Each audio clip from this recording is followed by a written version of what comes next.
YouTube in a minute. I didn't count that in very well. Okay, so we are live down on YouTube now, and here we are on the Instagrams as well for History After Dark, and it's Thursday, so it's a bit weird. And you missed us last week as well, so it's all a bit I nearly said a naughty word then.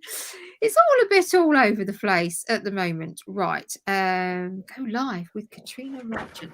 It feels like there's a big sneeze coming, so if I do a big sneeze, I'm really sorry. I apologize in advance. I'm waiting for Philippa. I'm waiting for her. Hello. Yes. Hang on. There she is. Oh, here's Philippa. Let me tilt you. There we are. There we are. Right, there we go.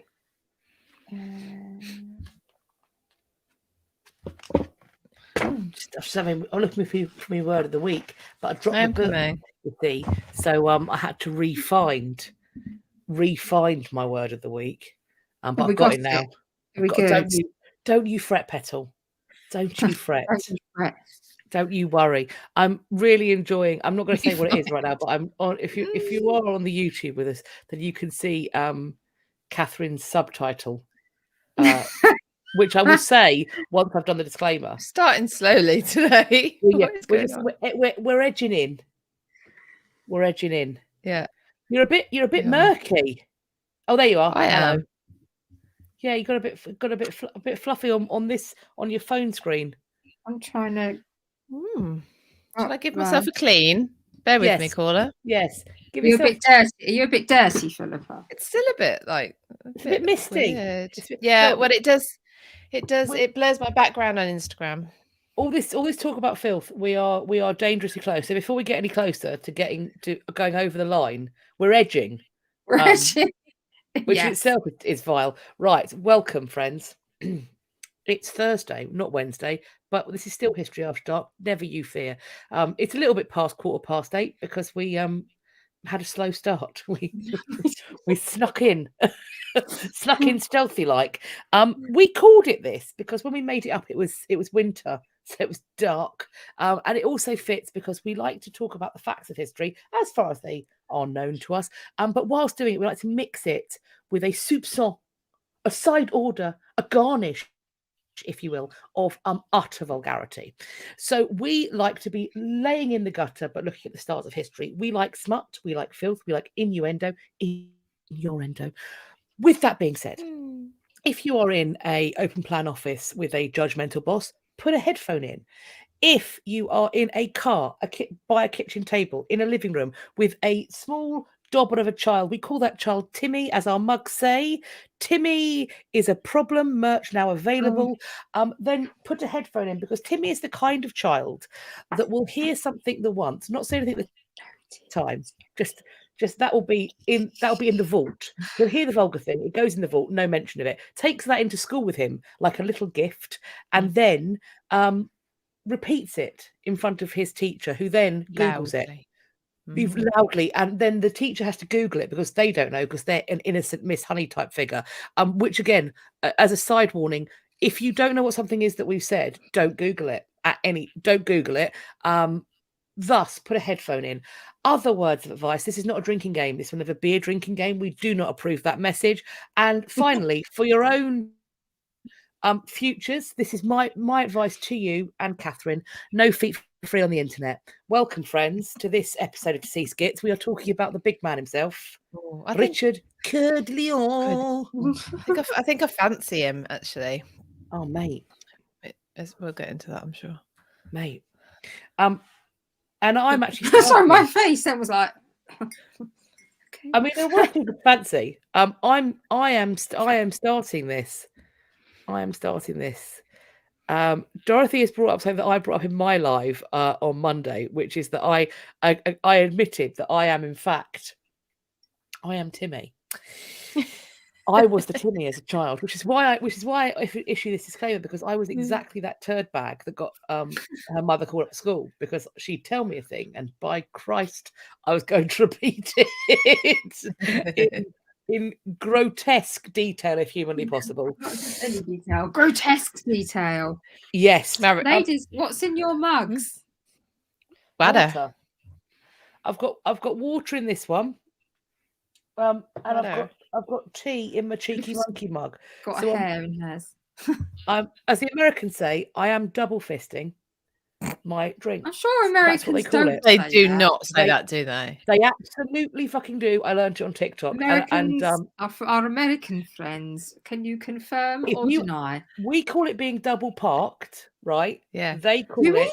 We do. Yeah. They call it double Have you fisting. never- I'm telling How you, do you... please, Americans, please. They do. Alberta, Okay, they so do. they Alberta, It yes, is they a thing. do. And We also, do. someone, yeah, a couple of people. That means something Well, very different. That means it- something I've learned- very I've- different it here. really, I've really learned does. something today. I mean, it really does. But yeah, so I will have more than one drink at once, but I didn't know it had a name. In fact, I've been Well- called weird for it as well, for having more than one drink on the go at once. But I don't see you'd have more than one food on a plate, and no one would say that was weird, would they? that's a But- meal, darling. Exactly. It's a So meal. you can do it with food. Why can't you do it with drink? That is my question. If it's all right with food, why is it not all right with drinks? For this and other excellent life-altering conversations, make sure you are following us across all Follow us for platforms. more. Follow me for more life conundrums. So I've got nothing in my mug because I don't drink tea and I won't drink Weirdo. anything cold out of a mug. I don't like drinking cold things out of mugs. I don't even know. This is today's Catherineism. Well, and I had The to more you explain learn. to some. I had to explain to somebody today why I don't want to go in a Winnebago. And they were like, and to be fair, they went, well, if it upsets you, then that's fair enough. I was like, thank you. that's far You too can be my kind. friend instead. No. These people who pretend to be my friends. Brian has noticed that over on YouTube, Catherine's subtitle, because we have subtitles on YouTube. So Philippa is liability confused. 3 or 2. I'm liability 2. Catherine has gone from being liability 1 to being known as Backdoor Timmy. So I'm just Google that. confused. Don't Google that. Don't Google Backdoor Google Timmy. That's almost definitely getting a watch list. Before I forget, can we say thank There you was a to reason for someone? that. Wait, hang on. What? There was a reason for it being backdoor to me. Sorry. We'll get to that in a second. What was it, Philippa? Oh no, I can't find it. Someone has has bought us a Winnebago, because if you go over to buy me a coffee now, it doesn't say buy us a coffee, it says buy us a Winnebago, because I got very excited when I realized that I could change what we could ask for. And there's even a little bus emoji. Honestly, it was like one of the highlights of my week. And there was a little message and it was very funny, and now I can't bloody find it. Because I think you get a prompt that says write a nice message here. So they wrote, this is writing a nice message here or something. That's what they put. So it was very funny. So right, so thank you for the Winnebago fund. And now, Catherine, why are you Backdoor Timmy? Because the last time we did this, I mentioned that I'd mentioned to my son's history teacher that I took part in a history show, and apparently that's tantamount to grassing us up, causing trouble, because I was telling the outsiders. That's it. Yes, that's why you're a Backdoor Timmy. You let a teacher know, you absolute. Yeah. But I didn't. She's give peached them, on us, like, Fagin. She's peached on us. I didn't give them, like, I just said a history show, and then I changed the subject back to my child, as it was his parents' evening. Which and child? as I pointed out, that it's only a matter of time before all the people that we don't want to know find out. Which child was it, though? Which child was it? The bigger one, whatever that So one is. the one who does the artwork for us, who knows the title, that one. That one, yes. Cool. Good choices. He choices. Yeah, despite the fact that he says how much he hates history, he really wants to be on HAD. I'm like, dude, you're 12. We have to put an 18 warning on this. You cannot. Come on. So he's like, well, as soon as I'm 18, I'm coming on. I was like, well, okay, but I'm afraid. Doctoral College Deb says, do I have to leave because I'm a teacher? Just don't talk about us in the staff room. Don't talk about HAD. Don't talk about the first rule of HAD Club is don't talk about it with other teachers. Yeah, especially the teachers. Yes. Although, yeah, we do want you to actually talk about us to other people, though, because if we can get to 1,000 subscribers, we would be incredibly happy. Yes, on YouTube. We're not too far off now. If you do, so that with that being said, if you have other, I mean, the thing is, there are teachers who are, I know, hollowed to their core and as vulgar as we are. I myself I'm also partake in educating human beings. Well, that's a good point. And it, you know, it proper fucks you up, mate. So it's good times. It makes you weird though. So yeah, tell them. Don't tell the newbies. Tell the ones that have been around a while, because they will equally be depraved. Also, nurses. Nurses will find this shit funny. Having worked in nursing, I can probably, yeah. But nurses aren't as fun as historians. Depends. We're trying. Yeah. I know there are nurses who'll share war stories. Obviously, like that lady, like that aide lady the other day. To be fair, I've got some quality stories from my time in nursing, but they're not as good as had. Tea Lady Whimsy, morticians, also good fun. I think a good fun. Yes. Yeah. The professions that I think some people go, dark oh dear. Humor. Yeah, good times. Surely podiatrists, because I don't understand that job. Oh yeah, feet. You wouldn't want those feet for free on the internet. No. No. I like my son's feet. That's about it. When they're little, they're cute. Yeah. Yeah, you wait till they're big man feet. It's like, they suddenly grow. Lucas is still right, but like, what age do feet stop being cute? One morning you'll go in and their foot will be out of the bed from under the clothes, and you'll be like,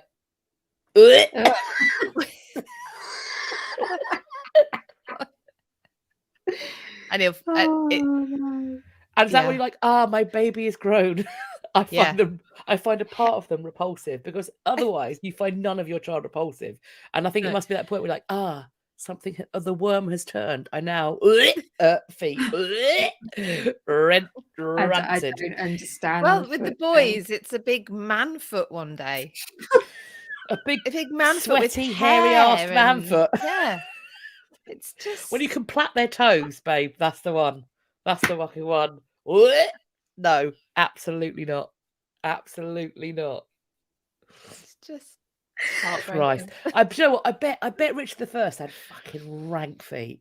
Like, well, he was a soldier. All soldiers have. Yeah, what's sitting? I think putting your feet into boots that you're going to ride a horse in all day, and then like also just warfare and the stuff you wear for warfare, whatever accoutrements and variety of accoutrements you're wearing, you like arse rot, fucking foot rot, arse rot. Oh god, yeah. I mean, when you're battling, when you're crusading, you are shitting your britches left, right, and centre, mate. You are pissing yourself.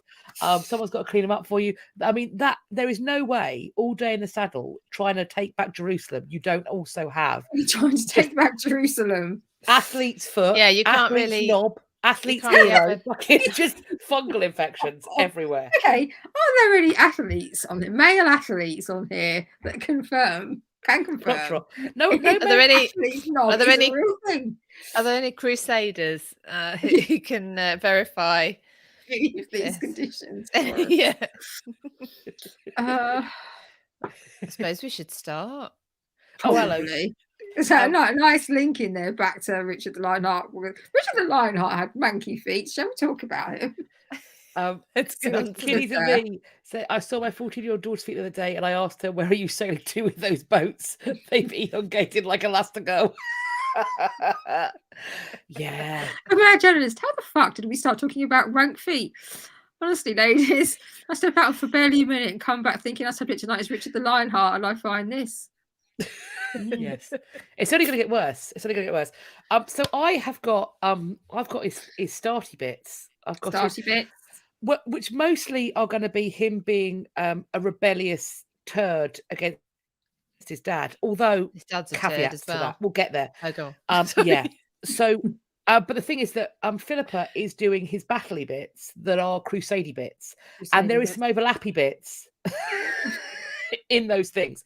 So the conversation on WhatsApp was confusing. I'm going to go to the end of my bits, and then we're going to go back to fiddle with Philippa's bits. So we're going to tinker with the timeline. I mean, it could all just go horribly wrong tonight. So that's my tinkering with the timeline hand gesture. I'm just waiting to be told which bits. Oh no, when I have to do my bits. That's so I'm just waiting for the cue. That's fiddly hands. That is. I don't like that. Bukkake. No, Philippa, Kat, someone say something that's not that.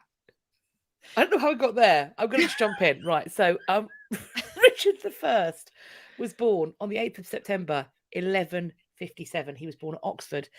He is the fourth child and the third son of Henry II and Eleanor of Aquitaine. Also, I've heard it pronounced Aquitaine. So I'm going to do it I'm going to mangle it the British way because that's the way I've heard it the most. But I think it's pronounced differently en France. So Aquitaine. I'm just going to do some little bits of croissant. Also, just a brief sideline. Don Quixote is also pronounced differently in France. And do you want to know how I found that out? I'm going to tell you whether you want to or not. So when I was first dating my husband, a lovely man that he is, currently cooking me dinner, he spent his teenage years being educated in France in French. So when it came to studying the literature, he studied it in French. And so he referred to, oh yes, Don Quixote. And I was like, oh shit, he's a moron. He thinks it's pronounced Don Quixote. Oh God, he's a fool. He is a fool. And then I turned out and I instantly went, no, you fucking idiot. He's bilingual. You're the moron because you only speak the one language and he can speak 4 or 5. So get back in your box, you absolute twat knuckle. Philip Swain says it's Aquitaine. Yeah, that's how I've heard the French pronounce it. So I'll give it a go. If I slip into Aquitaine, missus, then I apologise. I'm aware it's Aquitaine, but I am. It sounds harsh. I like the Aquitaine. It does sound. It sounds like very. Anyway, Eleanor, his mummy. I see it. Eleanor mummy. She had been married before. She was married to the French king and she had produced some daughters for him, but no sons. And so they decided that they'd been falling out as well. This is a theme. They weren't getting on very well. And so they decided that actually they hadn't noticed that they were too fucking related to be married. So they went to El Pape and the Pope said, all right, have an annulment. What I don't think that Louis VII was expecting was that his missus would be like, sweet, annulled. No comment for me, though. Peace out, bruv. I'm going to England to marry a bloke 11 years younger than me who is heir to the throne. So that's what she does. Verbatim quote there for you. And she promptly knew what she was up to. She then promptly starts banging out sons, right? First son doesn't survive infancy, but before her husband is king, she has already banged out babies. Anywho, her husband then becomes Henry II. I've got the dates here, so she's around 30 when they marry. He is 19. So Coug. She's got some Coug vibes, which I enjoy. Between 1153 and 1166, which if you do mathematics is 13 years.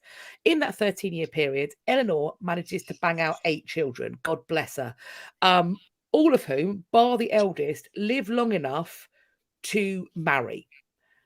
Richard is, as I said, their 4th child and their 3rd son. Now, clearly, they enjoyed doing one thing together quite a lot, and that was the nasty.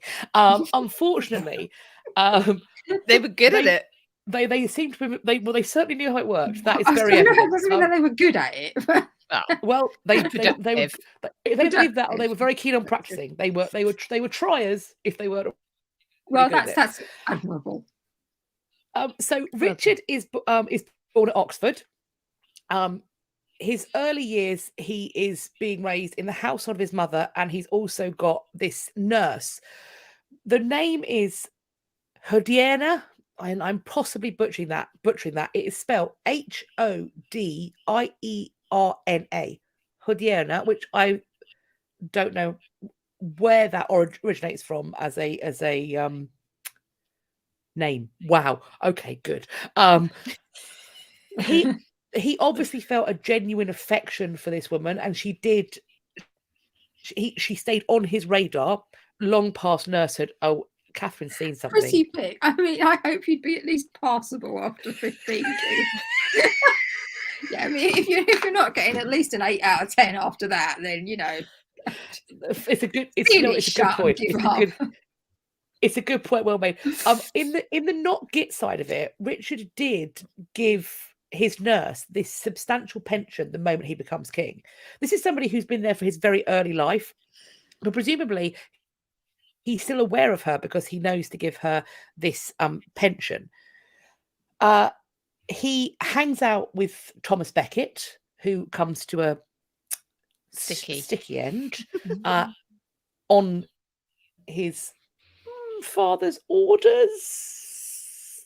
Maybe that's for another time. No one rid me of this troublesome prince. Interpret it as you breakdown in communication.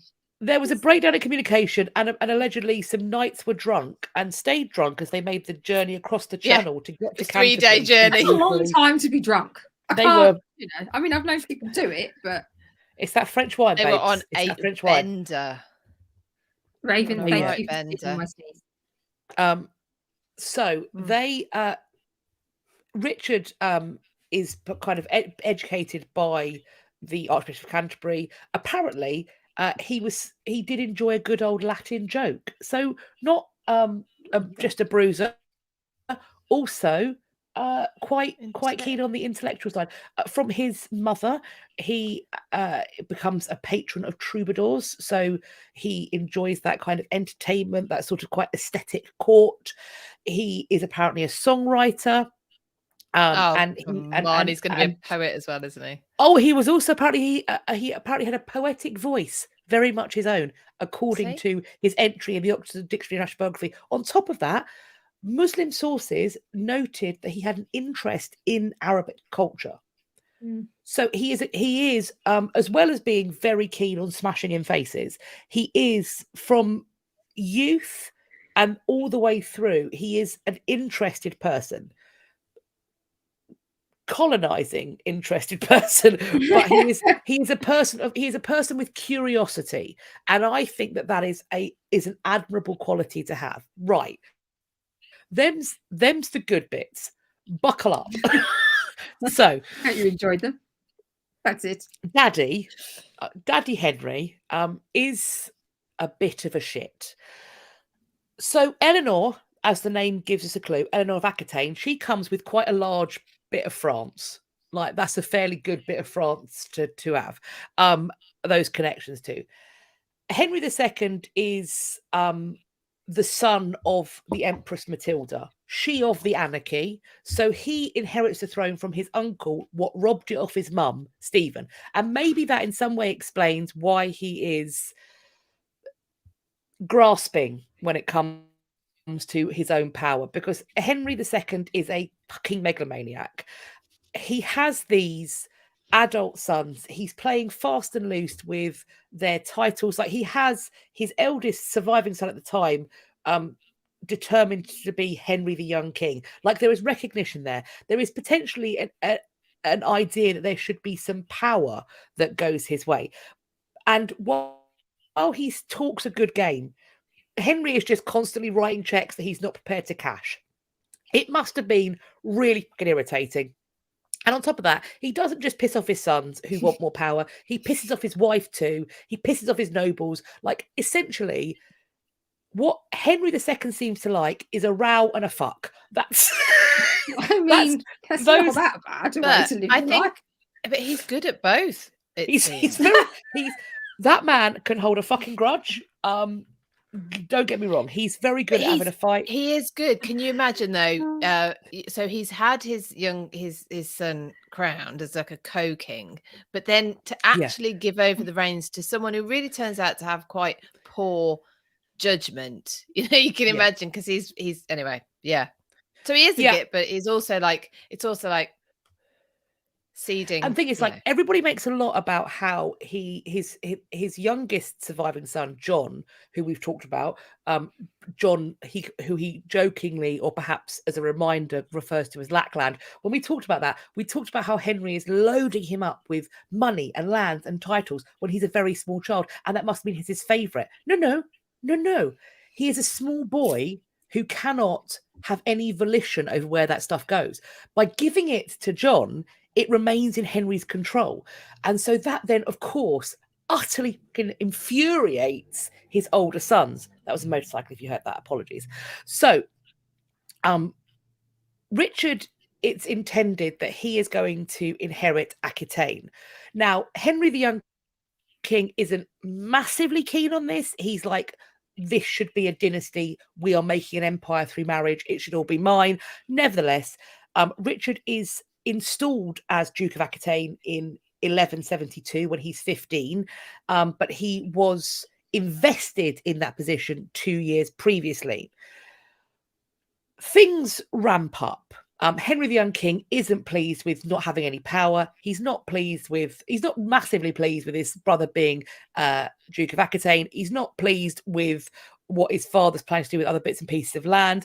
And thus, Henry the Young King, who is at this point aged 18, so with parents like that, is almost certainly just full of piss and vinegar, and also wants a fucking ruck. I've written he is chomping at the bit. Oh, hello. Where have you gone, Catherine? Did you press a button? You press something. Something went wrong. Right, yes. Catherine is still on the Instagram. Something's gone wrong with StreamYard. So hello on YouTube. As I'm talking, I'm going to keep talking, and hopefully her lovely face will reappear. We're having some technical difficulties, so I'm going to carry on with.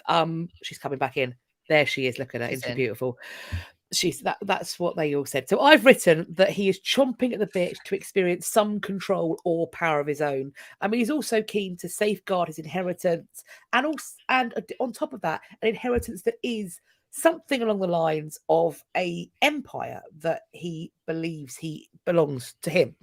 So what he does is he rebels against his dad. And the way he does it, Henry the Young King, is he goes and seeks the help and support and succor, matron, of his father-in-law. Does anybody know who his father-in-law is in the chat? Because it's a fun one. It's a super fun one. Yeah. For those of you who don't know, I'm going to give you a little second. He goes to an amazing figure to be his father-in-law. They are keeping it in the family in a kind of weird way. Because Henry the Young King's, I can't see any comments coming in, so I'm going to tell you, Henry the Young King's father-in-law is his mother's first husband. Does that make him his stepdad? What is that? Who is the person Who is the person that your mother was married to before? No one. Yeah, because she was married to him before she had him. So before she had him as his child. So he can't be his ex-stepfather because he was married to her before she had him. So anyway, it's some bloke his mum was married to. It's one of those kind of Jeremy Kyle / Jerry Springer relationships. It's his half-sister's dad. Yes, it is his half-sister's dad. Yes. Yeah. So Louis the Seventh is his name. So not only is he his mum's first husband, so his dad's not going to be best pleased about that. On top of that, he's also King of France. And famously, England and France have had a long history of kicking the shit out of each other.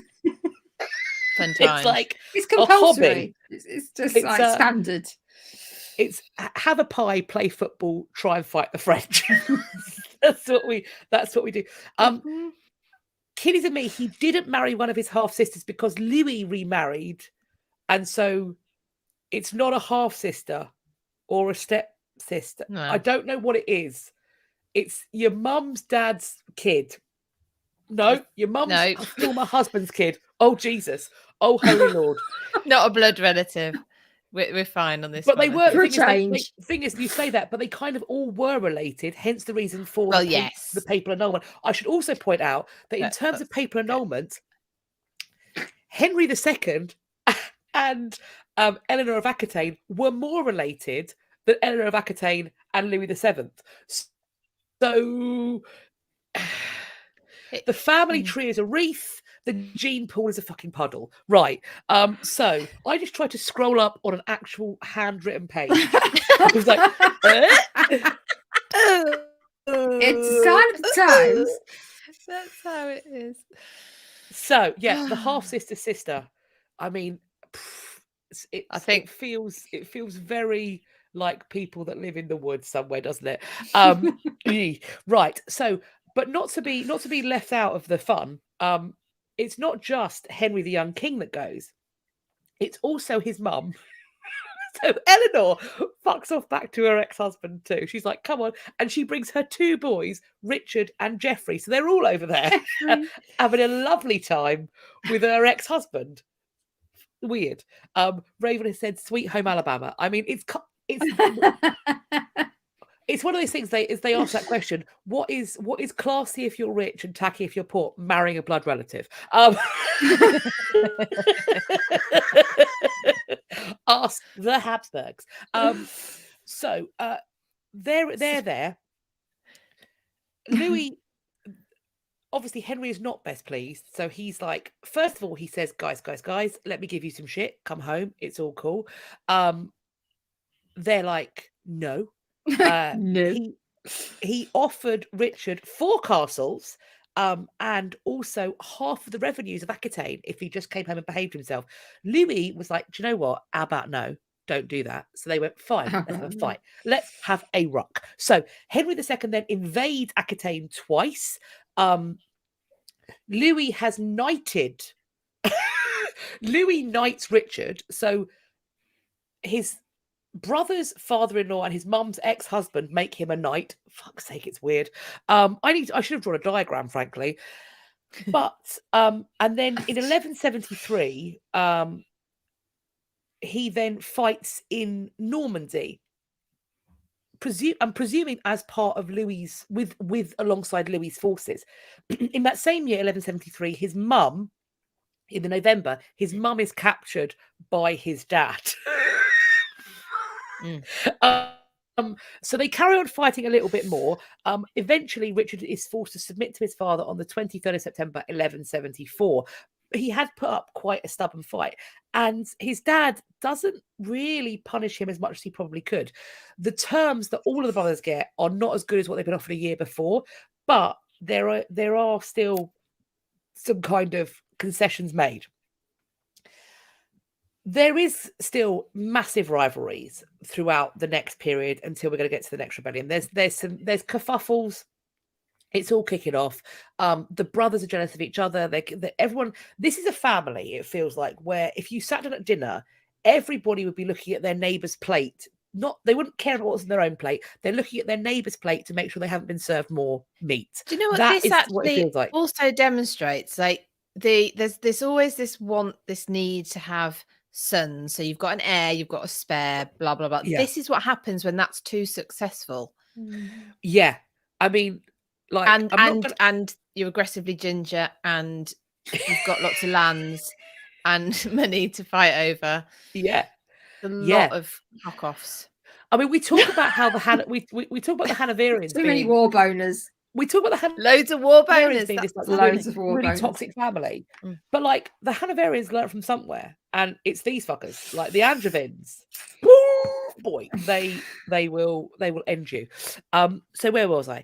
Eleanor's captured in 1173. Richard submits in the 23rd of September of that time. Let's fast forward to 1183. Henry the young king dies, so Richard is now his father's heir. Henry II thinks it's going to be a great idea to give his other son, John, known as John Lackland, Aquitaine. Do we think that Richard's going to be like, sure, have it? If you do, you're wrong. He's like, absolutely fucking not.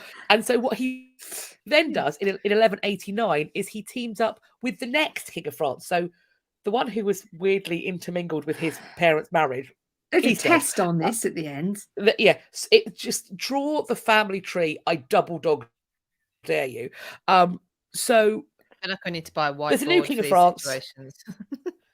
Philip II is the new king of France, and they then team up to go against Henry. The brothers all end up going out into rebellion, even as we find out, well, as Henry II finds out on his very deathbed, his youngest son, John, also teams up.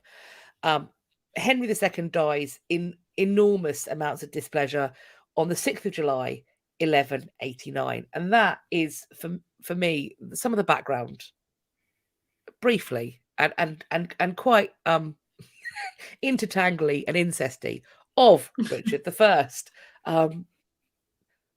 What happens now? There's a middly bit. Yay! There's a Yay, middly well bit. done. Are you doing word of the week now? Oh God, it's me again. Do you know what? Should we do it? Should we mix it up? Should we do the past problems post bag so that it's not just me talking for the better part of an hour? I can if you want. It's here. Are we Go ready? on, do it. Yeah. We're gonna this is one for Pretty Pick. She's here. Oh, hello. Dear History After Dark ladies, I am a courtier in the court of Her Majesty Queen Elizabeth I. Due to recent political events, I may have an opportunity to move up in position. Ooh. Good times. The only problem is I would need to find the perfect gift in order to secure my appointment. And I have no idea what to give. What do you get the monarch who has everything? I would greatly appreciate your help in finding the right gift. As we all know, the consequences of giving the wrong one. I think we do. Sincerely, extravagantly extra for Elizabeth. Well, Elizabeth reacts well to flattery. She doesn't seem to.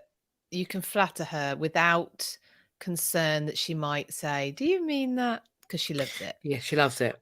I would go for something like a set of gloves with the ridiculously long, slim fingers. Claire, a potato. Slender fingered gloves. Oh, she'd love that. She'd like that. I think she'd like that. Yeah. That's good. Raven says the heart and liver of the monarch's greatest enemy, which was similar to one of my thoughts, which was a pile of dead Spaniards. A mouse weight wonders, a singing strippergram. It would have to be Robert Dudley, wouldn't it? A stripping Dudley Graham. I think Dudley Graham. I think you should. My thought is that you should originate for her a dartboard made out of a portrait of Lettice Knowles. That's or just a rotating dartboard of all of the ladies who've done her wrong. So let's have Bess Throckmorton up there. Basically, everyone she banged up. Catherine Grey for marrying Queen of Scots.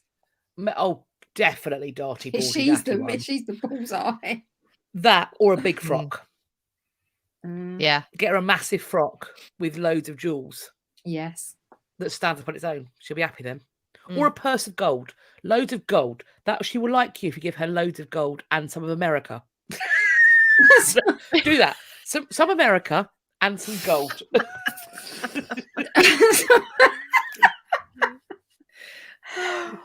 Well, there we go. I think that's a plethora of great gifts there. I would be happy. I was going to say with all of them, perhaps not the dead Spaniards. Well, that's the next 8 New Year's gifts sorted out. So bada bing, bada boom.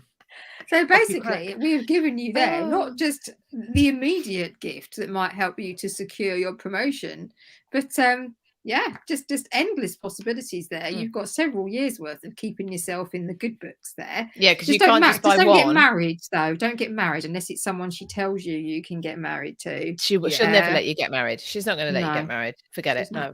Accept. But then, do you know what? As I often say when I'm interpreting, and I have young ladies come up to me and talk about marriage, and particularly I'm a Tudor, I say, "Oh, and are you betrothed?" And they'll say no, and I'll say, "Well, when it is your time, I wish one of two things for you: that you are a happy married woman or a young widow, one or the other. I wish you a happy marriage or an early widowhood, because those are the best things you can expect. That's as good as it gets. Good day. Indeed. That's what you're after. Oh dear. So there we go. So I hope you find that useful. As always, our advice is sound, foolproof, easy to implement. Not and legally winning. binding. Never legal advice. None of this is legal Never. advice. No. Ever. But or medical advice. She's very dead. So I think the legalities of this situation should be okay. Just got to caveat it. We're never legal advice. Never medical we're not advice. as close as we've been in before, so we're pretty safe today. Actually, we were good then. Yeah. Well, except for the Spaniards. Maybe actually shouldn't have said. Yeah. What next? Smashy smash. Middly smashy smash. Right. Mighty bits. Richard does prove himself, and I think his father does recognise this. Well, he definitely recognises this. He, out of all his sons, he is, he is a proven soldier. Really, he's good. He doesn't lose very often at all, I don't think. And so anyway, so he's actually very well practiced, and is enjoying himself in the field of battle by the time he becomes king in 1189, when his father Henry II dies. He's already been Duke of Aquitaine for a while, and doing the deeds down there, trying to keep his hands on that. At around about the same time that he becomes king, the Pope is calling for crusaders. The Sultan Saladin has taken Jerusalem. He's captured the King of Jerusalem, Guy. Sounds like an odd name to me, but anyway, King Guy. He's got him in captivity. The news of that had killed off the previous Pope. Anyway, so you've got a new Pope, and he's calling for crusaders. He drops dead. Gets told the news, drops dead. New Pope comes in. That's very dramatic, isn't it? Yeah. Well, yeah. Fucking attention drama queen. The man with the 3 crowns in the frock is dramatic. Oh, I'm so surprised. I know, but that's next level outrage. That's next level attention seeking, though, isn't it? I'm going to die. Yeah, so he just drops dead. So the new Pope is like, well, we need to do something about this. We need to grab Jerusalem back for the Christians, because now it's in the hands of the Muslims. So Saladin, clearly Saladin is he's pretty good at the old warfare as well. And he's got hold of Jerusalem. Anyway, so the Pope is appealing for crusaders, and Richard wants to be the first one. Yeah, Daddy Papa. That wants to be the first crusader to sign up. So he takes the cross, as it's called, and he signs up for what will turn out to be what we named the Third Crusade. Now, when they do this then takes a little while, because they have to raise troops, money, etc. He sells offices, he sells off land. He introduces a tax called the Saladin tithe, so everyone knows what they're getting behind. And Philip Augustus, so the French king, and also Duke Leopold of Austria have also signed up to be the Crusaders, but Richard was there first, and that's apparently very important. Anyway, so in 1190, he departs for the Holy Land via Sicily, where his sister Joan was queen until just a few months before he arrives. So Joan, his sister, had been married to William II of Sicily. He died in November 1189, and his cousin, a guy called Tancred, had taken over. Now, he had taken Joan's dowry, or not allowed Joan to have her dowry, and imprisoned her. So Richard rocks up. This is not a good idea when her brother is Richard. It's a borderline psychopath. Yeah, he's not going to have taken kindly to this. So he turns up. So bear in mind, he's actually off to take back Jerusalem. He drops off he comes to Sicily first on his way. Nips in. Sorts that out. So he basically said, fighting breaks out. So Tancred is persuaded that he needs to come up with a a treaty, an agreement, and what's agreed is that he's going to give 40,000 ounces of gold. Half of that is for Joan for her dowry. Half of that is towards Richard's ships and supplies and whatever for going off on the crusade. To seal the deal, as is usual, there has to be a marriage. Richard doesn't have any children, so he betroths his 2-year-old, I think he's about 2 at the time, nephew Arthur, who, when we spoke about King John, you'll remember Arthur. So Arthur is betrothed to one of Tancred's daughters. At this same point, he names Arthur, who, bearing in mind, is only still an infant, as his heir. This then sets off a load of crap back at home because John, who we've spoke about a few weeks ago, that's kind of his green light to go and off and do whatever he wants. But anyway, so yeah, so he does that. Then he continues on. At some point as well, he does actually he takes over Cyprus as well. I'm not quite sure why he's anyway. He's a busy man. He's a busy man. And he's well practiced by the time he gets. So June 1191, he arrives in Acre. Do we pronounce it Acre or Acre? I think it's Acre. I think it's Acre. Okay. So he arrives in Acre, which is a city port. And he's a bellend when he's there. Well, so he captures it successfully. So he basically captures it back from Saladin and Saladin's forces. Now he's unsuccessful at taking back Jerusalem, but what he does is he wants to force Saladin into negotiation. Saladin isn't interested in negotiating. Why would he? He's got Jerusalem. So what Richard does is he slaughters 2,500 Muslim prisoners that he's taken as hostages. Now, bit of context. Bit of context. Saladin had for a bit of context, Saladin had done the same to Christians. He'd slaughtered 3,000 2 or 3 years beforehand. So it's not like don't make a right. No, they don't. They don't. Obviously. Yeah. Well, he started it. It's not like he started it. Well, I'm going to do it as well now. Sounds like my kids. It's unforgivable. It's unforgivable. But so he but anyway, this does force Saladin into. So someone's put the term bellend is one of the UK's finest exports. I will die on this hill.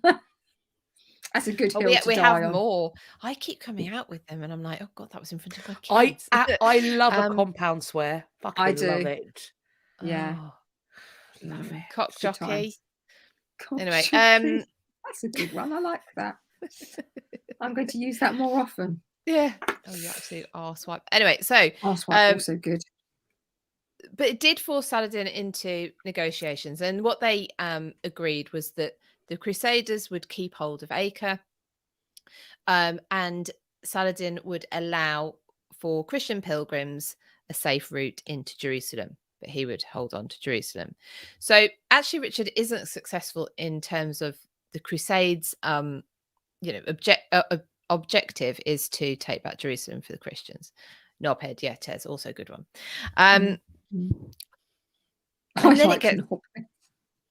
then it gets interesting after this. So when they take Acre, I've already mentioned you have the Duke Leopold of Austria with them and Philip Augustus. Now he's not actually very good at keeping friendly with people, is our Richard.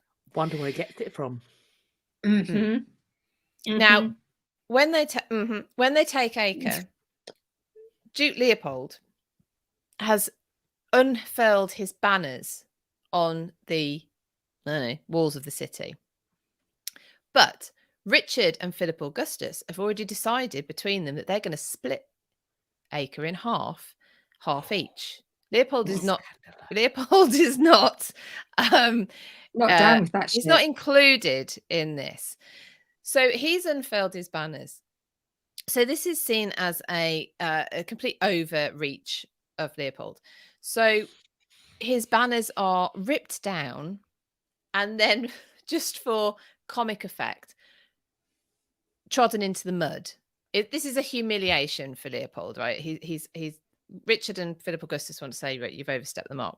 But they managed to fall out as well. Anyway, so by the time they leave, By the time Richard leaves in October 1192, he decides he better not land in any of Philip Augustus's lands. Mhm. So he's trying to make his way around. So it's less familiar territory. Anyway, he ends up actually shipwrecked near Venice. So he didn't get very far. He's going to have to make his way overland to get home. Whose lands does he have to go through?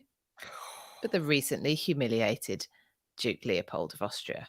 Oh dear. So Did you pick that won't ever come back to bite Richard? Well, it's funny you should say that. Well, real story for you. Yeah. So Richard decides he's going to have to make it overland, but he's going to have to do this surreptitiously. So he has a small. Bellend is a village in Worcestershire. It's not that far away from me. Yes, it's not. In fact, we went and had dinner in the Bell at Bellend. We did the Bell at Bellend. Yeah. I need to come for that next time. You need to. We'll do that next time. Nice. It was very nice, actually. It was. We also very need nice. to go and pose by the sign Upper Dicker. That also needs to happen. And Muff. We've got to go to Muff. We've got to go to Muff. Muff. We need to go to the diving club. We need to go to the Muff diving club. So you can Google. No, don't Google that one. Oh no, you can Google Muff. No. Actually, no. There is a place called Muff, which has a diving club. Of course, it fucking does. You could look that up. Muff diving club. But maybe not just type in Muff diving club. Maybe find it on Google Maps. Claire, not the poor people that live there. If they have any sense, they are literally selling merch with Muff all No, over they it. did it on purpose. When I found out about this place, Google Muff. So when they did it on purpose.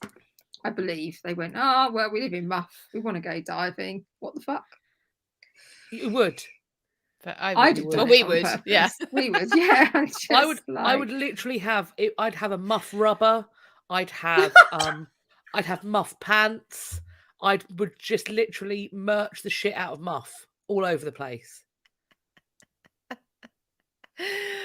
I would. I wouldn't even be embarrassed. Would not even be embarrassed. And bearing in mind you're diving there, it must be very wet in the Muff diving club. Actually, know what? I would make that a stag do hotspot. Stag do destination. They've missed a fucking trick. If they're not doing that, they've missed a trick there. Really missed a trick. I mean, they're still going Dorothy, down. I'm dead. I mean, they're still fucking off down to Brighton, making that place like a shithole of a weekend when they could be in the Muff diving club. Muff diving? Mad journalist.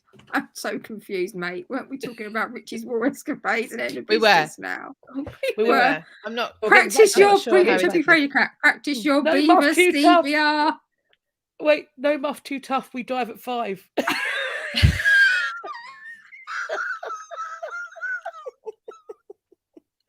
Submarine.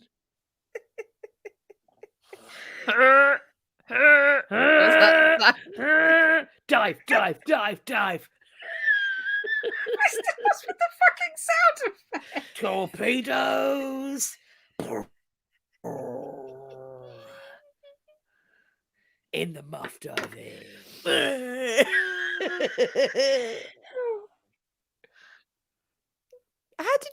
How did we? How? Anyway. I have no idea. Shall I pick? I guess we had the plan for the first hag tour. Muff, yes. Yeah. I'm not going in a submarine. I'm not going in a submarine. We'll go on a Winnebago before. I'm not going in a submarine. We now have another place. You've not been invited to a submarine. Good. Yeah. Torpedoes. No. Claire, don't ask. This is just what happens. Oh, in Thunder Bay! We need to go to Thunder Bay. There are a few of those as well, and I love the fact that there's somewhere called Thunder Bay. My signal went, and I came back to find we've moved Richard to the Muff Diving Club. Wow. Pretty Pick says you're all saying you're at the Muff Diving Club to be full of semen. Is there any other way? I want it thick with semen. Right. Okay. So that was it. That was the line. I've done enough of me. That's it. That's it. I'm sorry. I'm not, but I pretend to be. If Daddy pickups a dig, submarines aren't dangerous, surrounded by seamen. They are. Right. Sorry. So anyway, Do let's not pick release Richard up. torpedoes when someone is diving in your muff. Don't. No. Right. Let's get back on track, ladies. I have a spa day Sorry. tomorrow. I've got to get up early. Right. Yeah. Priorities. Hmm. Let's pick Richard back up. He's trying to get through Duke Leopold of Austria's lands. Don't ask me if that's the Austria of now or it's not. I don't know whereabouts it was. Anyway, somewhere. So he's trying to get through. He's pissed Leopold off. He's humiliated him. And now he's trying to sneak through his lands to get back home. What could possibly Like go wrong? that. Exactly like that.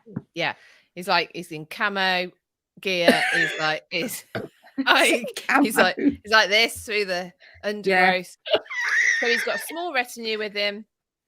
And he is dressed as a pilgrim. But something gives him away. Now, there's a few different accounts. The one I particularly enjoy and I feel an affinity with is that he kept his bling on. So he had this like, knuckle duster of a jewel ring and kept that on. So I don't know. But anyway, he's identified and he is... Where's Catherine gone? I don't know why she's dead. I didn't do it. I didn't do it this time. It wasn't me. It wasn't you. Carry on. She'll so anyway, keep going. So he's captured. He's captured and he's put into a cell. Anyway, he's captured and he's put into a place called Dernstein Castle, which is just above the River Danube, which might have been a nice spot had he not have been a prisoner. Don't know. So anyway, his mother actually, Eleanor Atkinson, she kicks in. She along with what? People are writing things and making it worse.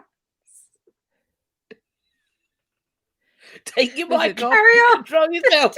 Carry on. Yeah, carry on. Okay. So anyway, so he's in prison, and he is So his mother, Eleanor of Aquitaine, and the Archbishop of Canterbury, Hubert Walter, and a guy called Walter de Rouen, they're starting negotiating for his release. Now, England at the time is actually under... Take your mic off. Catherine, sort it out. Seriously. He is... we broke her. Yeah, so he's England at this time is really stable. He's left it in the capable hands of William Marshall. He's a hero. We're going to cover him at some point. I'm sure we like him a lot. He's going to be a history hero, I reckon. Yeah. So England is doing quite well. Had he have come straight back from Crusade, a lot of things that were about to happen wouldn't happen. But he's not. He's taken into custody. He has to. They have to negotiate for terms for his release, and the terms. The figure for the ransom which is agreed upon is 150,000 silver marks, which is huge. It's huge. So they set about getting this. Now, this is one of the stories that I've heard linked to how he gets his epithet. How do you say it? The whole epitaph. One of them. No, epitaph. One when you're alive, and of Coeur de Lion. Now, so I don't know. I'm not sure it is actually certain how he gets the whole Coeur de Lion, the Lionheart moniker. But he, one of the stories I've heard is that his mother, Eleanor of Aquitaine, kind of comes up with this incredibly effective marketing ploy. This is your king. He is the Coeur de Lion, you must, put towards his ransom fund. And they do get it together fairly quickly, really, for such a huge amount. They get 100,000 marks together, and that's paid in February 1194. He's released actually to his mother in Würzburg, which is a fantastic sounding place. So he spent 14 months in captivity. Unfortunately, by the time he comes back, though, John has had... he's used this as an excuse. He's said that Richard's dead. So he's now the king, and people need to rise up with him because, of course, Arthur, that we mentioned before, is still a kid. So you can't give lands to a kid. And John has successfully split the country into a kind of civil war. But anyway, that's the country that Richard comes back to, and then has to set about kind of stamping his authority back onto it. So that was where I took it up to. Well, Catherine, does that suit you?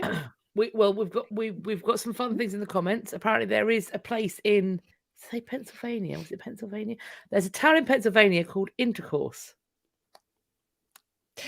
Our route is just going to be easily mapped out, isn't it? It's apparently, like, what is?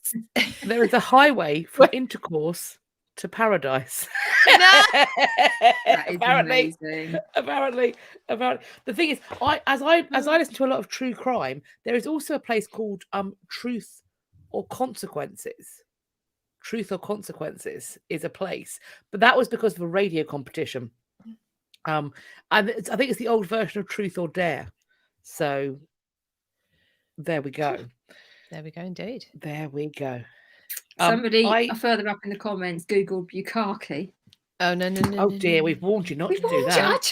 I don't see how clearer we can make this. I think we need other mugs so that we can. Yes, Christina, one of us can be drinking out of. Don't Google it. Christina has correctly named the killer.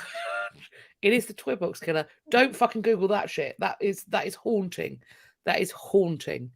We have a word of the week. I say that. I say we. I'm using the royal we. We're going from, once again, the Book of Can't. Can't.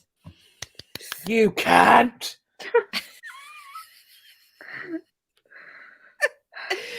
Please, just never. Can't. And the word, it's actually two words. It's a description of a thing. And I wonder if you know what this refers to. The phrase, the sentence, the two words are lawful blanket. What is a lawful blanket? Not an awful blanket, a lawful blanket. And in fact, if you've listened to, if you're a fan of Rowan Atkinson, you might find that a clue. The lawful, awful link. You might find that to be a clue. Raven, is it like a beard? For some men, it would have been. Oh, is it a muff wig? No. Oh. Think of beard in a more kind of personally sense. Personal. A person sense. This refers to a person who could also be a beard. There's a lawful, awful joke. And it's a blanket. Daddy Pig Loves to Dig says a false alibi. I mean, they aren't allowed to testify against you.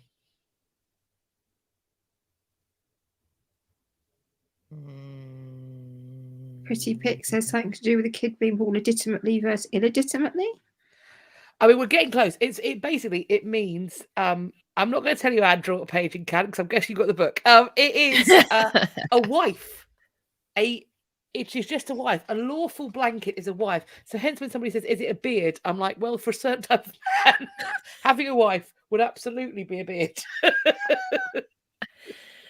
Amanda got there. A wife. Pretty Pick got there. A wife. We got wife, spouse. It all came in late. Wife can't testify against you. Well, the comments were late, alas. But yes, you're correct. So that is what it is. Your lawful blanket is your wife. Wow. There you go. There you go. Raven, yes, a wife of a gay man is a beard. that's where my joke came from. My grandmother used to hang out at dances with a man who she knew was a homosexual, and so she was his beard back in just after the war. So to keep him safe, so he could enjoy his dances, she used to pretend to be his girlfriend. To keep him safe. Oh, okay. So that's different. Oh, I nearly said something. I don't know. Merkin, that was the name I was trying to remember. Yeah, I was. Yeah. Yes. Right. Well then, shall we do the indie bits? The leggy bits. Yes, the leggy. What's his legendre? Well, now I've recovered myself. The thing I was laughing at was he took his small retinue into the undergrowth.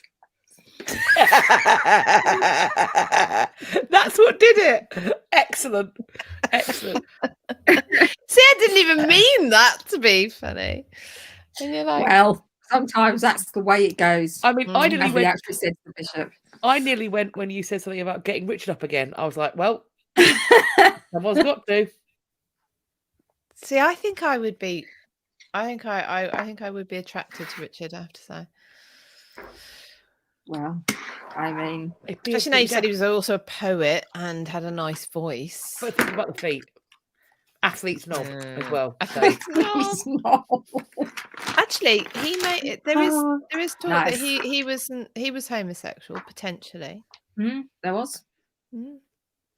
I will come to that. In fact. Oh, okay. Well, proceed. Yeah, I mean, Philippa has kind of covered some of this really in terms of legacy or leggy bits, because obviously so much. But he had nice legs. He would have had nice legs though, wouldn't he? Like a rugby player. Shame about the feet. Shame about the feet. You can't have everything. Keep his socks on. Oh no. You mustn't keep his socks on. No. It's desperately unattractive. Can you imagine midway through that kind of woolly leg and there's like a hole where he's not darned his toe and his weird scratchy man toenails no. Yeah, toenails against your ankle. Right. I mean, I can only apologise for that, because that's just fucking rough.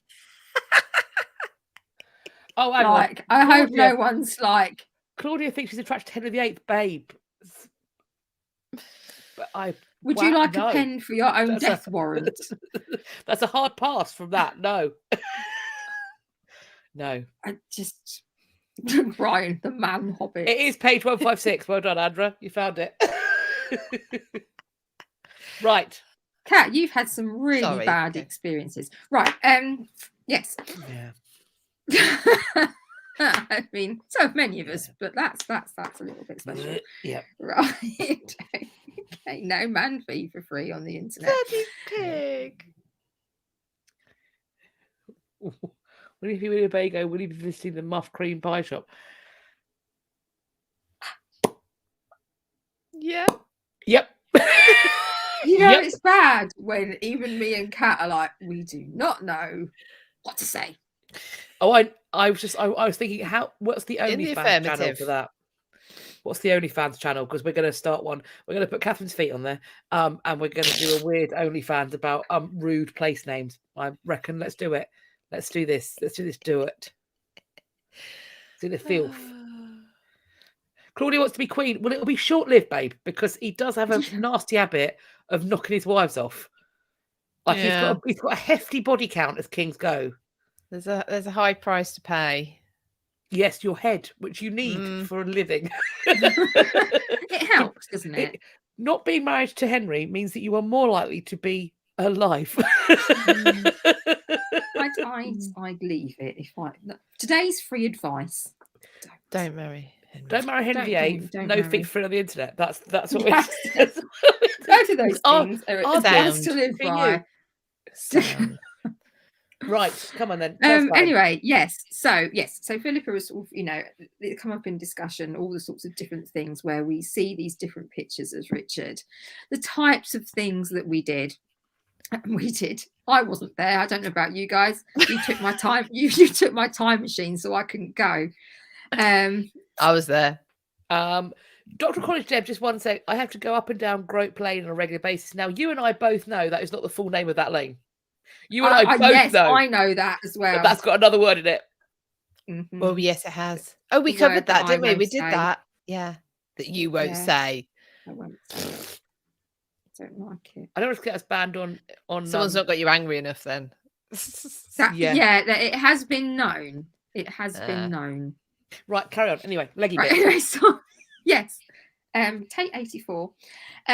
So I think basically when it comes to the legacy of Richard III, it kind of falls into Richard III. Oh, for goodness sake! Don't anger them. Don't summon them. Don't start. And say Richard III 3 times. One of the widows of Windsor start fucking up.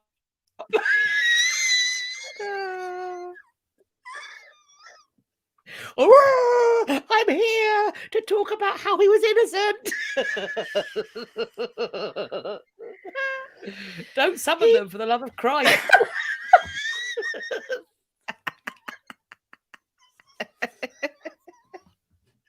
I just like to point out I'm trying really hard.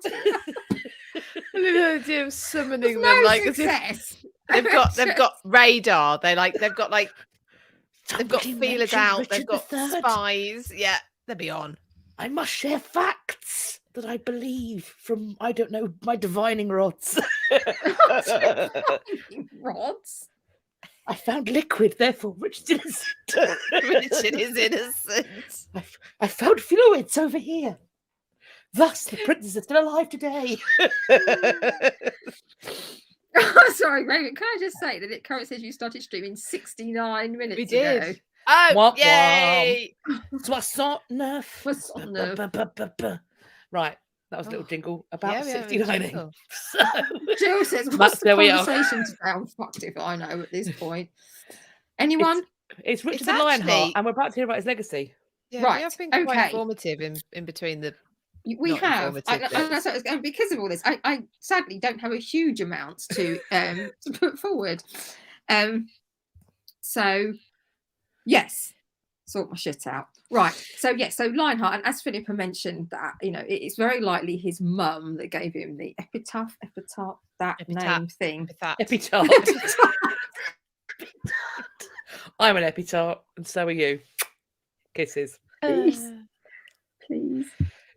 Cheese. Please. They can't. Oh, I was like, cheese can't help you now, babe. Talking about the French again. Casually racist.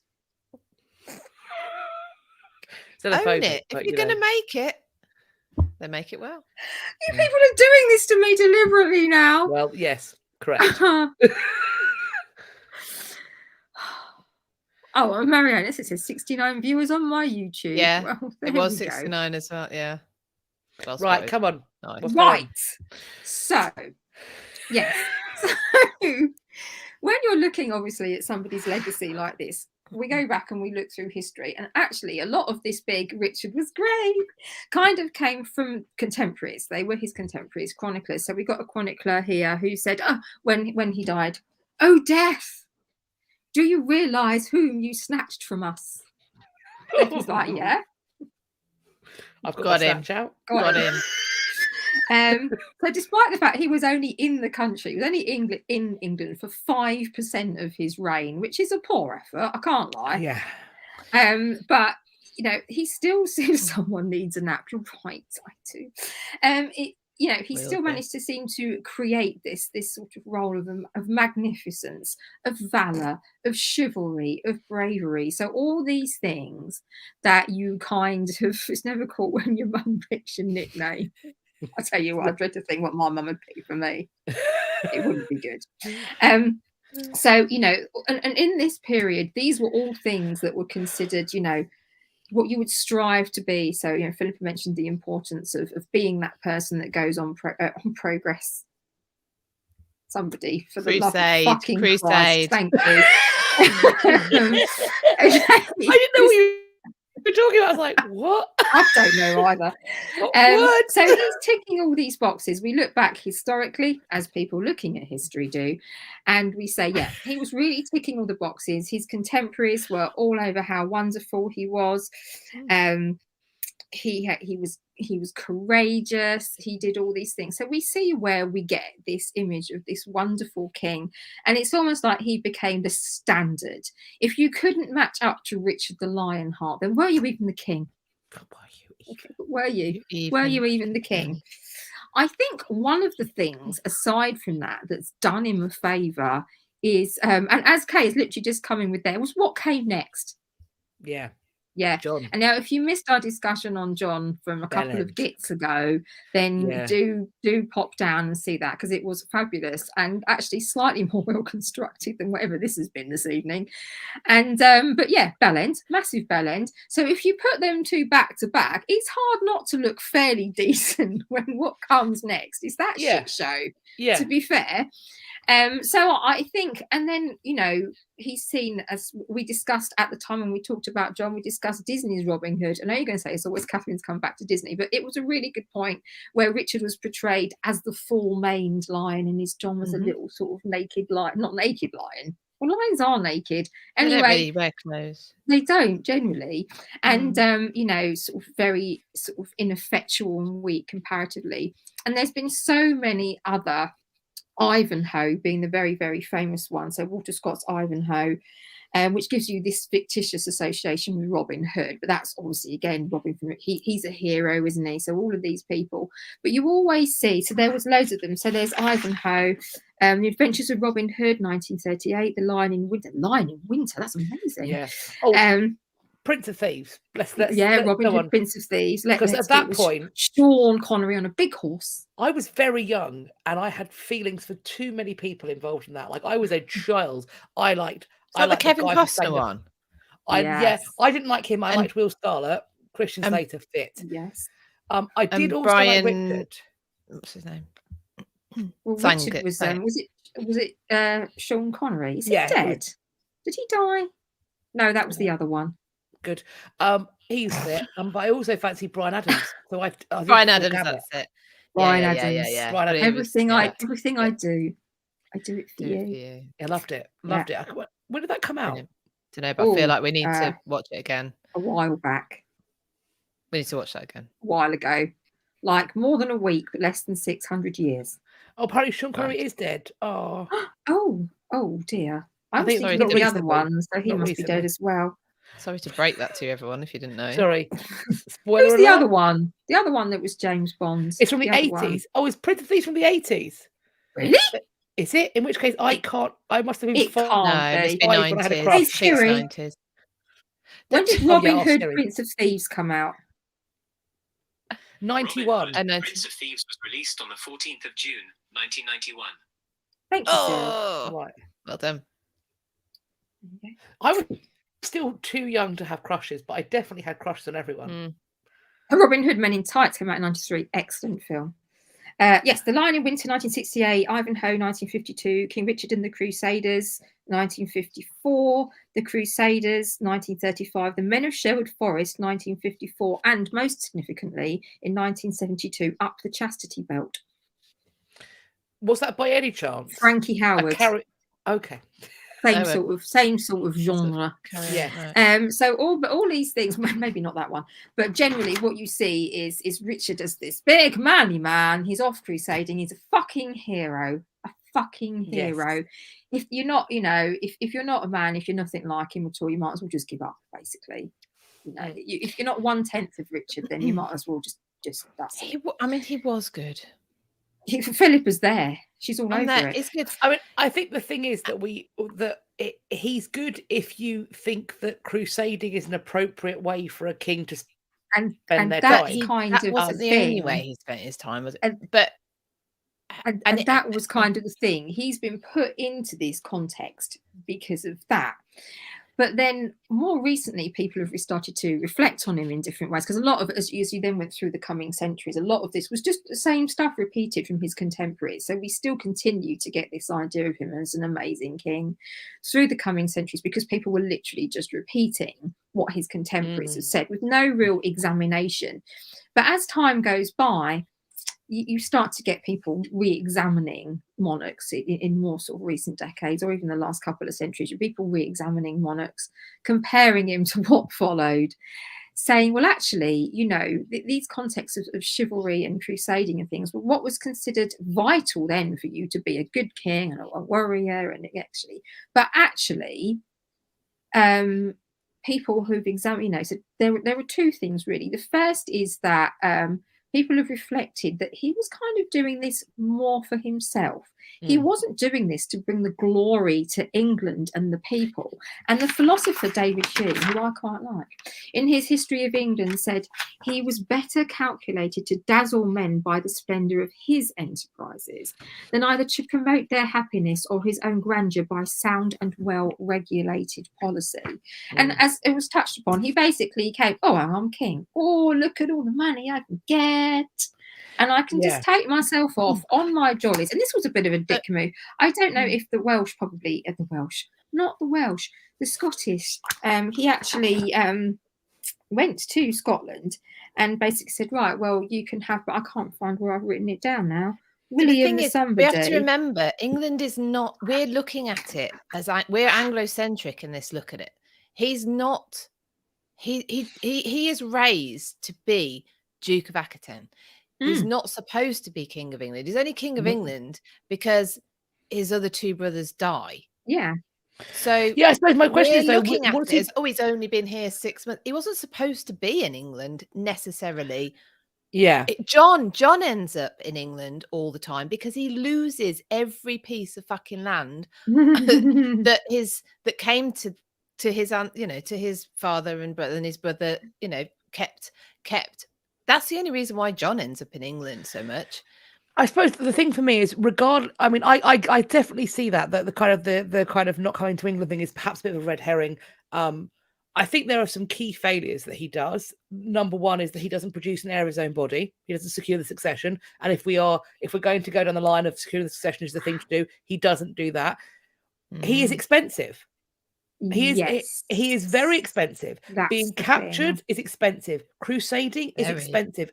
And my question is, for the people who were his subjects, was any part of their lives made in any way better, easier, or safer by having Richard in charge of their lives? Not in England, I would say, no. Or was it potentially made worse? I'd just like to say at this point that I don't really have any more leggy bits because everyone else has just talked. Oh, I'm sorry. We haven't talked about how he died. We should talk about how he's died then. Catherine, can you do that? Yeah, I just want one of his dick moves. He went to William the Lion and surrendered the feudal superiority over Scotland for money so he could go crusading. Now, that's good for the Scottish, but that's a real kind of sellout move, isn't it, really? It just kind of, to me, undermined his lack of sort of respect for the whole. And as you said, Philippa said, if he wasn't expected to do that, then he wouldn't. But it's just, you have been made king of somewhere, so I think at that point you've got to you can't necessarily be there all the time, but you've got to kind of have a little bit more respect than just going around flogging stuff off, so that you can go off and do it. And as you said, there was nothing. The people of England got nothing from this man.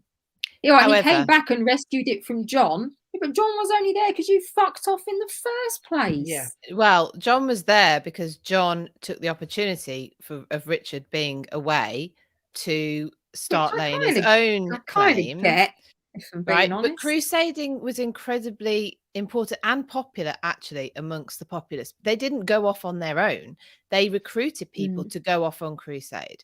Like, the population wasn't sat idle. Anyone who wanted to go off on crusade would have gone with them. This was actually, this was an honourable thing to do, especially, because the Holy Land. Oh, and also I didn't mention Saladin also was apparently had the True Cross as well. He captured the King of Jerusalem. He captured the True Cross, and he captured Jerusalem itself. So I don't think it was Richard and his band of mates popping off to crusade and making everyone else pay for it. It was a bigger deal than that, and there was prowess to go with it for the country as well.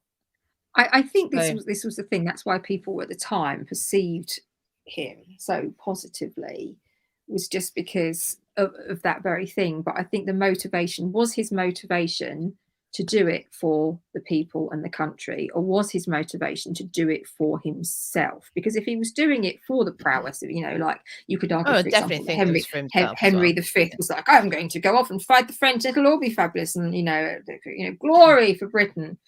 Whereas, but crusading is immortal soul shit. Yeah.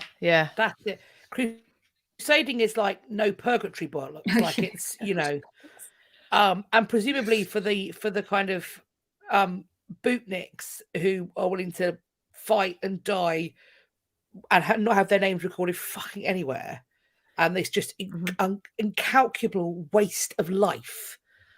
because the Pope is concerned mostly that the powers around him, the kings around him, are too powerful and they might look to him and start a fight. So best to direct them towards someone who they can give a good old smashing to, and thus they take.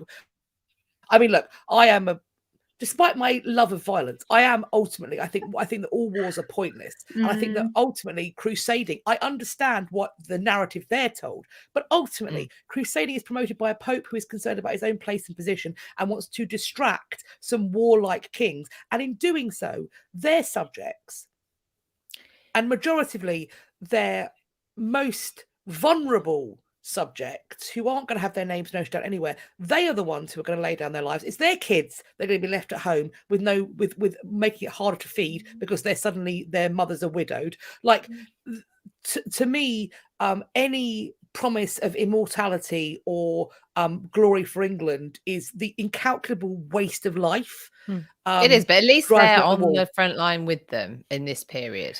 Yes. There's no by proxy wars going on here. No, I still think it's a dick thing to do. Oh, it's still, but it's not. It's not like it's. I mean, they were fighting one way or another, weren't they? So Yeah. I mean, in periods where there was no fighting, the tournaments that they had for nights, they're not like your well organized jousting, etc., that you get sort of in the 16th, 15th century. They are full on rowdy. They're like pretend war. They're like they've not got no actual war, so we'll have some pretend war. They do. They have pretend wars where people get smashed up. But yeah. So it's like, they're always at it. Tudor jousting is like modern day WWE. Like, people can get hurt, but that's not the point. But like medieval Angevin jousting is like MMA. Yeah, they want you in the octagon and they want to fuck you up. Yes, that's a good analogy. Yeah. Yes, melees. That's right, Marianne. Anyway, so I mean, Philippa touched upon how he had upset the Duke of Austria, Leopold. The crusading. He also managed to upset Philip II of France so much. Again, who at one point had been his ally, fighting against his father. And this was one of the men that the rumours abound about him being gay around was possibly his relationship with Philippe. But I believe there wasn't really anything at all concrete enough to suggest that there was any decent foundation to the rumours of his homosexuality. And it literally was just, I think, a stick to beat him with. When people started to try and assassinate his character, that was a good way that people used to do it. So, and I wonder if that came out of him having no heirs. That seems to be a bit of the other thing. As soon as somebody doesn't have an heir, then that's. But then, he wasn't with his wife very much. Wasn't she the first Queen of England, or the only Queen of England that never stepped foot in England? Yeah, Berengaria never came here. Yeah. I mean, also, like, if I'm Berengaria and he's like always on the battlefield, as we were discussed, literally the man has athlete everything. He is without a doubt. He is just a walking yeast infection. I am not letting that anywhere near my hoo-ha. Until it's been washed 6 ways from Sunday. He has not got enough time to have the amount of baths that will be required for him to enter my lady garden. So that's why they aren't having kids, because she's no for you. No, thank you. Absolutely no way. Yes, so that was kind of it. Now, and here though, here's a tiny little bit of, I thought, is this a bit sort of like maybe a bit hypocritical? Apparently, so bearing in mind we're all over the crusading I love God business. He hated Philippe so much that he said he could not take communion with such an unchristian thought. So with all this going on, he didn't take communion for quite some period. I mean, that is literally cut your nose off to spite your soul. I mean, exactly. What is... It's like, it's fine doing all this crusading, but you're undoing all of that with that. So we don't like the hypocrisy. We're not big on hypocrisy here at History After Dark. No. So I might have to add on a culpability point for the hypocrisy. But anyway, so that's kind of, I think, the legacy, obviously, of this great warrior. He was valiant. He was respected by his troops. He did look after them sometimes. He did all the things that you needed to do to be a big kingly king, and he ticked those boxes with a great big swishy tick. But he did not tick wife box He certainly to did get not. there. But I think it's one of those things, we look back on it, don't we, and we can see. And something else as well, when we look at a lot of the people who have created some of the media about him now, obviously more recently we look at war, and some of the people that have sort of re-examined his character in more recent years have been people who have lived through the First World War, the Second World War, Vietnam, things like that. So they have become commentators on his life, and they've said, okay, yeah, man of his time to an extent, but also you have to be a very certain type of person, even within that period in history, to be able to continuously do, like slaughtering all the Muslims at Acre. You have to be a very particular type of person, even within that time frame, even when everyone did it kind of like mindset, even then. So I feel that he was, although he ticked a lot of the boxes, he did it for himself. He didn't do it for king and country. Well, he did it for king, but not for country. I feel that the media was very kind to him. His contemporaries were very kind to him, and that's carried him through. But one of the benefits of sort of history in the last however many decades, I don't know, say 2, 3, 4 decades, is people that really have been re-examining people. And there's always two sides, and you have to consider all the evidence and all the arguments. We cannot emphasize this enough. And we've said it before, and we'll say it again. Don't just pick one thing, go, no, it's definitely this or it's definitely that. Look at everything, look at all the sides, listen to all the opinions. But this re-examination has allowed us to see that maybe the image that the term Lionheart creates doesn't mean that he was still powerful. He was still strong. He could be courageous. He did the things you needed to do. He went on these crusades, and it was very difficult. Crusading was dangerous. It was tough. It was long-winded. It was, it wasn't for the faint-hearted at all. And he was all over it, like the rashes he probably had. And we haven't talked about how he died yet, Catherine.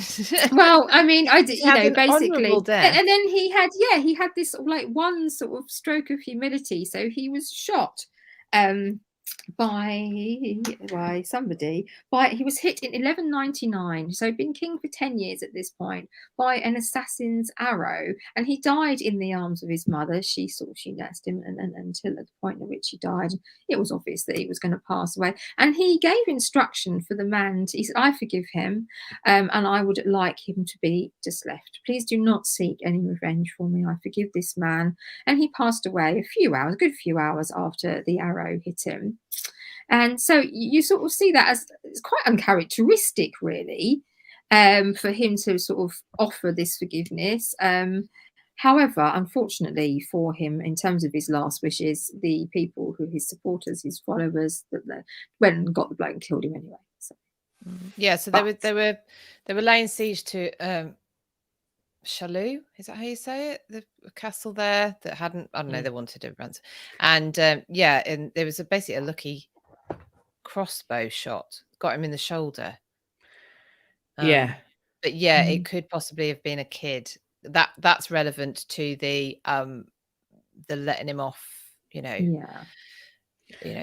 him be. I mean, of course, an assassin can be a 12-year-old boy. It doesn't have to be. It doesn't have to be a trained somebody who kills the head of state is an assassin, whether they're trained sniper or whether they are a 12-year-old who doesn't know any better and they've been put up to it. Yeah, and I think he thought he was pretty safe from the distance he was away, so he was like fairly impressed.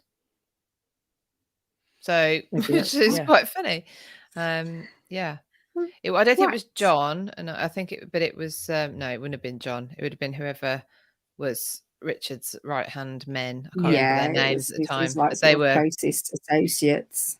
I think though, Catherine, what you were saying there about the people who've reassessed, I think that's a really important point, and it kind of chimes with all of the gits that we're looking at, and that is that history and the study of history and the practice of history, which, although we're having a lovely time and doing swearing, we are doing the practice of history because we are investigating things with an eye to the historical facts as we know it. And the bottom line is that there is no apolitical history. Impossible. There is, and it's impossible also to approach history without the weight of modernity upon you. And I think that the way we are going to assess people going forward in a time post photographs and post film when you can have 24-hour rolling news coverage where you can literally be on the battlefield in high definition. I think it's going to be nearly impossible when you can see that kind of like grit of it. And when, you know, we have on the press, splashy press pages, if it bleeds, it leads. We are, although we are distanced from violence through TV screens and through magazine propaganda, we are also, it's within our visual world. I don't think it's going to be quite so easy to hero worship the individuals who take young men and increasingly young women to fight and die for a war they didn't sign up for. I think it becomes, when you see it, I mean, the people who've lived it, who reassessed it, you're absolutely right, Catherine. But I think for us, because we see it, it does become somewhat complex and more difficult to kind of go, yeah, that's fine. And Lucy points out we fight from afar now with drones, and essentially it's now becoming gamified. And I wonder what that's going to do to the way we assess warfare. Now it's becoming gamified. So I think this is really interesting because our praxis of history is altering constantly because of the world we live in. That was my point. Anyway. Yeah. I mean, we do have to remember as well, though, that I do think the by proxy war argument comes in. You know, leaders have been sending other people's children to war for a long time, for centuries now. They're not there. In this period, they are there. They are there. Yeah. It is slightly, and we can't. Also, we need to remember the number of sources. So even with 24-hour news cycles now, etc., etc., etc., we can all still have a completely different take on what we're seeing. Yeah. We have really, for this period with Richard, maybe one or two sources that we get in all of it. And then we have to extrapolate out from that everything else that we think happened, and therefore our views of it, his motivations for it, how everyone at the time would have felt about it. You know, we don't really know. Of course, he does have, I do want to mention his statue outside of the Houses of Parliament. I don't know if you know, he has a statue which was originally created for the to stand outside Crystal Palace on the, you know, the big exhibition, the Great Exhibition. And it was so popular that it was cast in bronze. I think it's bronze, and it's put outside the House of Parliament. And a World War II bomb went off nearby. There's actually a hole through the Henry VII Chapel from the same bomb, and his sword got bent. He was undamaged. His sword got bent, so it's now so it got straightened out. So if you ever go and see his statue, see if you can see the kink in his erection. So well, I think it feels like an appropriate. That feels like a while.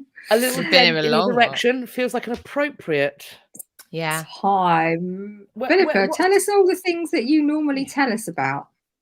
Yes. So, so make sure you're signed up to our Substack, which is, ladies, what is it? Let me think. Right. Well, you can also go to our bio on Instagram, and our channel on YouTube also has the links to everything. If you sign up to our Substack, it's free, but it means that if you do miss an episode, then you will be able to, well, you basically get an email with the link to it. You can also go to buymeacoffee.com/had podcast to support us in our endeavors to buy a Winnebago, or at least visit Muff. Yes. Also polls. Raven has pointed out that there's not been a poll in an email since Isabella of France. There hasn't, because I forgot. It will come. Because by this time at night, my brain isn't working and I have to switch venues and all sorts of things. So yes, you're right. I forgot to. Maybe we'll just go for it in when we do the roundup. Maybe we'll just go for it this time in the roundup in the comments. And you know what? We'll get some amazing jingle magic for me. And we need some jingle magic. Everyone needs some jingle. Jingle-tastic. Okay, what's happening next week?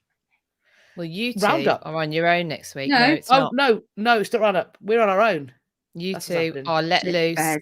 I'm taking No no filibuster. responsibility for next week at all. So I'm not Catherine and I are here. going to play a game. We think we don't know what game yet. We're going to play a game, and it's going to be no doubt fucking depraved. So buckle up.